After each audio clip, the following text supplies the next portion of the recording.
तुला स्ट्रगल कसा होता म्हणजे परभणीपासून मुंबईपर्यंतचा तुझा हा प्रवास? एक झालं असतं तेव्हा छोटीशी जाहिरात आली होती. गणरंग प्रतिष्ठानतर्फे दिग्दर्शक विनय आपटे घरात नाटकाची ऑडिशन.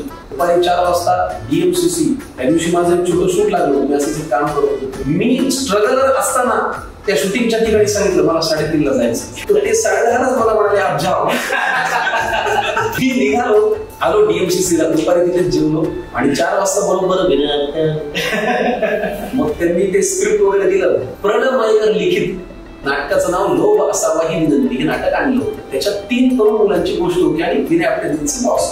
80 मुलं आलेली ऑडिशनला. त्याच्यात त्यांनी 6 मुलं सिलेक्ट केले. मी विनय आपटेंना प्रश्न, सर गरज तर 3 मुलांची आहे, मग 6 काय निवडले? तर त्याच्यावर तुम्हाला 3घांना मस्ती आली तर हे पुढचे 3